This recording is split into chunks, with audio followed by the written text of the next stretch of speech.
గారు మాజీ మంత్రి కేటీఆర్ తెలంగాణలో 6 గ్యారెంటీలు కాదు అర గ్యారెంటీ అమలు అయిందన్నారు. తనను ఎలా పట్టుకోవాలి, ఎలా అరెస్ట్ చేయాలని సీఎం రేవంత్ రెడ్డి చూస్తున్నారన్నారు. వీటికి భయపడని స్పష్టం చేశారు. కాంగ్రెస్ ప్రభుత్వ తప్పులు ఒక్కొక్కటిగా బయట పెడతామన్నారు కేటీఆర్.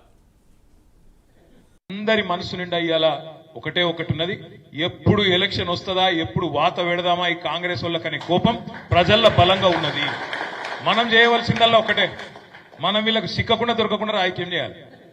మనము ఈ కేసులు పీసులు వీటికి భయపడేది ఏం లేదు, వాళ్ళు సాధించేది కూడా ఏం లేదు. ఇంకొక 6 నెలలు మీరు ఆగురి, ఇంకొక 6 నెలల ఇదే అధికారులు ఎవరైతే ఇవాళ కొద్దిగా అటు ఇటు తోకు ఆడిస్తున్నారో వాళ్ళే మళ్ళీ మీకు ఫోన్ చేసుకొని ఏడున్నాడు కేటీఆర్ సార్, ఏడున్నాడు జర కలిసేది ఉన్నది, మాట్లాడేది ఉన్నది. ఇది రాకపోతే మీరు నన్ను పట్టుకోరు.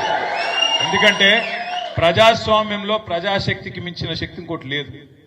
మనం చేయవలసిందల్లా ఒకటే, రేపు ఇక్కడ జిల్లా పరిషత్ ఎన్నికలు వస్తాయి, పంచాయతీ ఎన్నికలు వస్తాయి, మండల పరిషత్ ఎన్నికలు వస్తాయి. 2001లో పార్టీ పుట్టిన నాటి నుంచి నేటి వరకు ఎప్పుడు ఇక్కడ జిల్లా పరిషత్ ఎన్నికలు వచ్చినా, మండల పరిషత్ ఎన్నికలు వచ్చినా ఎగిరింది గులాబీ జెండానే.